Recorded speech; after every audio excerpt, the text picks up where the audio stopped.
ఇంగ్లాండ్తో test సిరీస్కు team India సిద్ధమవుతుంది.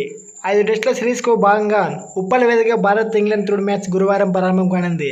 అయితే England test సిరీస్లో వికెట్ కీపర్ బాధ్యతల నుంచి కేఎల్ రాహుల్ను తప్పిస్తున్నట్లు టీమిండియా కోచ్ రాహుల్ ద్రవిడ్ తెలిపాడు. రాహుల్ని కేవలం బ్యాటర్గా మాత్రమే కొనసాగుతాడని వివరించాడు. ఇంగ్లాండ్ సిరీస్లో కేఎల్ రాహుల్ వికెట్ కీపర్గా ఆడట్లేదు. టెస్ట్ సిరీస్కు ఎంపిక చేసే ముందు అతని విషయంలో స్పష్టంగా ఉన్నాం.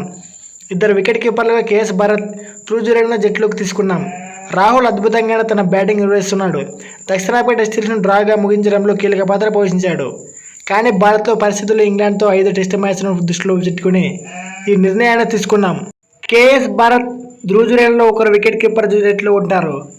ఇక్కడ స్పిన్ అనుకూలించే పిచ్ పరిస్థితుల్లో రవిచంద్రన్ అశ్విన్, రవీంద్ర జడేజా బౌలింగ్కు స్పెషలిస్ట్ వికెట్ కీపర్ కావాలి అని ద్రవిడ్ చెప్పుకొచ్చాడు. గాయంతో రిషబ్ పంత్ దూరం అవ్వగా కేఎస్ భరత్ వికెట్ కీపర్గా జట్టులోకి వచ్చాడు.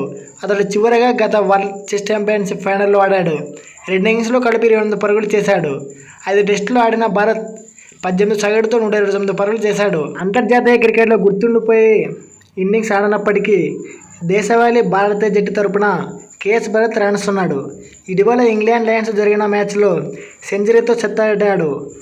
అయితే ఇంగ్లాండ్తో తొలి టెస్ట్ మ్యాచ్కు తుది జట్టులో వికెట్ కీపర్గా కేఎస్ భరత్కు చోటు దక్కే అవకాశాలు ఎక్కువగా ఉన్నాయి. మరోవైపు ధ్రువ్ విషయానికి వస్తే దేశవాళీ క్రికెట్లో అతడు 46 సగటుతో 790 పరుగులు చేశాడు.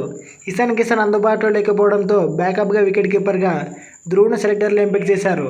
కాగా విరాట్ కోహ్లీ వ్యక్తిగత కారణాలతో తొలి 2 టెస్టులకు దూరమై విషయం తెలిసిందే. తొలి 2 టెస్టులకు ఎంపికైన టీమిండియా జట్టు రోహిత్ శర్మ కెప్టెన్గా కొనసాగుతున్నాడు. Shubman Gill, Yashasvi Jaiswal, Shreyas Iyer, KL Rahul, KS Bharat, Dhruv Jurel, Ravichandran Ashwin, Ravindra Jadeja